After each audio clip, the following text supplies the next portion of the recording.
ku soo dhowaada Som TV Soomaali fadlan taageeradiina waxay noo tahay dhiirigelin subscribe saar kanaalka share garay like saar videoga mahadsanid kulan wanaagsan saaxiibayaal halka nagala socotaan waa Som TV Soomaali xafiiskiisa magaalada Muqdisho haddii aad nagu cusubteen subscribe tahay naga iloobina si aad ula socotaan wararka iyo warbixinada halkan aan idinkuga baakino haddii hore aad noola joogteegna waad ku mahadsantihiin ku soo dhowaada warka madaxdiisa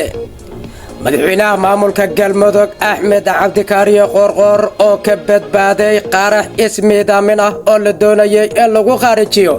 xildhibaan oo ka tirsan dowladda federaalka oo iyana lagu weeraray laas gacmay ee gobolka mudug laba askari oo ka mid ah ciidanka dowladda federaalka oo isku dhigay qarax la doonayay in lagu laayo madaxda maamulka galmudug iyo dowladda federaalka u diyaar garooba qodobadaas oo faahfaahsan aynu ku bilownay deegaanka la yiraahdo laas gacmay ee gobolka mudug ayaa xalay waxa ku hoyday madaxweynaha maamulka galmudug Axmed Cabdikaariye Qoorqoor senator Cabdi Qaydeed iyo xildhibaan Dhabanacad saraakiil ka tirsan dowladda federaalka iyo maamulka galmudug waxay ka mid ahayd howlgalka la doonayo in shabaab laga saaro gobolada dhexe ee dalka mudug iyo galgaduud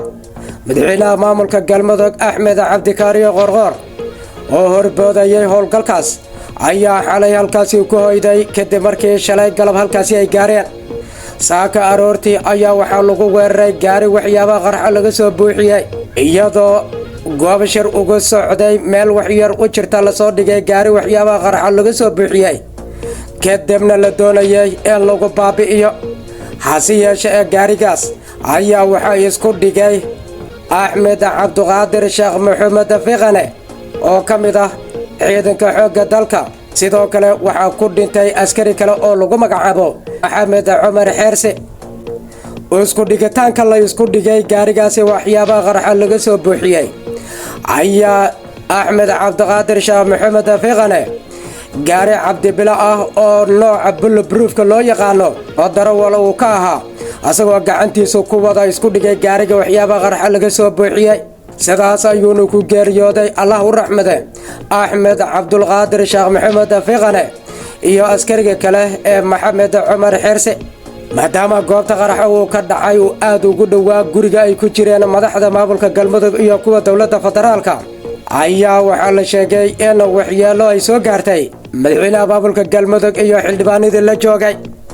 warar aynu helnay ayaa tilmaamaya xogaa xagtooyina aan badnayn oo xagtin u badan in ay soo gaareen madaxda halkaasi ku shiraysay madaxweynaha maamulka galmudug Axmed Cabdikaariye Qoorqoor oo qaraxaasi kadib saxaafadda la hadlay ayaa waxba kama jiraan ku tilmaamay warar ay baahiyeen shabaab oo ku saabsan in madaxda maamulka galmudug iyo baarlamaanka dowladda federaalka xubnaha halkaasi ku sugnaa ee shirku ugu socday laas gacmay ay qaraxa ku dileen Axmed Cabdikaariye Qoorqoor oo wajigiisu ay ka muuqatay caro xoogan balse deganaana laga dheehan karay ayaa wuxuu sheegay in wararka ay sheegeen shabaab ay tahay beenta iyo propagandadii horeyba loogu bartay inay baahiyaan allana ka badbaadiyay khatartii xoogganeed ee shabaabku ay doonayeen waxaan rabaa inaan la wadaago bulshada Soomaaliyeed meel kasta ay joogto ummadda Soomaaliyeed inay tahay wax kama jiraan weerarkii fulanimada ahaa doqonnimada ahaa qawaarijtu soo qaadeen inaan waxba nagu gaarin waa caafimaad qabnaa aniga iyo mas-uuliyiin kale oo ku sugnayn goobaha hore ee dagaalka waxaan mar kale idiin caddaynaya alxamdulilah rabbilcaalamiin dhagartoodii xumeed iyo dhaqankoodii xumaa waa fashilmay dagaalkana wuu soconayaa waana laga guulaysanayaa waxaan ugu bashaaranaya ummadda Soomaaliyeed maalmaha soo socda waxaad arki doontaan guulo waaweyn oo laga gaaray khawaarijta waxay ahayd wixii ugu dambeeyey oo rafasho ah oo xagxagasho ah oo ay isku dayeen bay ahayd khawaarijtu waxa ay sameeyeen waxaan rabaa inaan idiin sheego 3 toddobaad ka badanna furmaha hore dagaalkan ku sugnayn haddana waa ku sugnaanaynaa insha Allah guushana waa xaqiijinaynaa biidnillaahi tacaala dabargo iyo khawaarijtana waa la joogaa dacaayadda iyo waxyaabaha ay fidinayaan cadow kasta oo ama hadla ama wax shirqoola ama wax sameeya وفشلمي ونفشلمي إن شاء الله تعالى. deegaanka laasgacamaya gobolka Mudug ayaa wuxuu ka mid ahaa meelaha ay maamulayeen shabaab oo ay muddada dheer ay haysteen howlgalkaas ee ballaaran ee uu horboodayo madaxweynaha maamulka galmudug Axmed Cabdi Kaariye Qoorqoor waa khatartii ugu weyneed ee abad ay qabsato madaxweynaha maamulka galmudug tan iyo markii uu tuuta u xidhay in shabaab gabi ahaanba laga saaro labada gobol ee maamulka galmudug oo maamulo Mudug iyo Galgaduud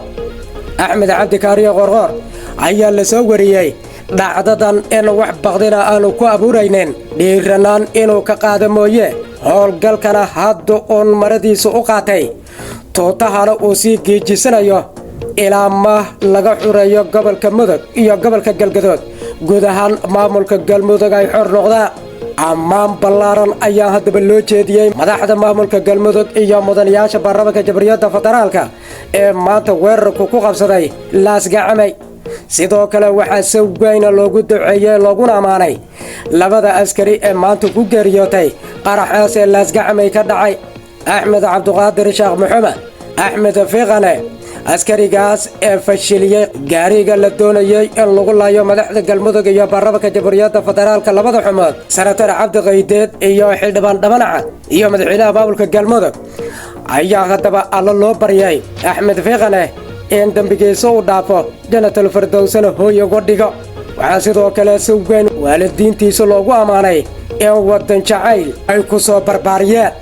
sidoo kale Maxamed Cumar Xirsi ayaa asaguna taas mid lamid ah loo jeediyay halistaas xooggan ayaa haddaba ay ka badbaadeen madaxda galmudug iyo labada mudane ee baarlamaanka jamhuuriyadda federaalka labada aqal ka tirsan ee laasgacamay ku sugan waxayna ka mid tahay qatarta mar waliba loo bareeray howlgalka guud ahaan gobolada dalka ka socda ee la dagaalanka shabaab waa ku mahadsantihiin daawashada warkayaga warka xigintaynu ku wada kulmayno nabadgelyo.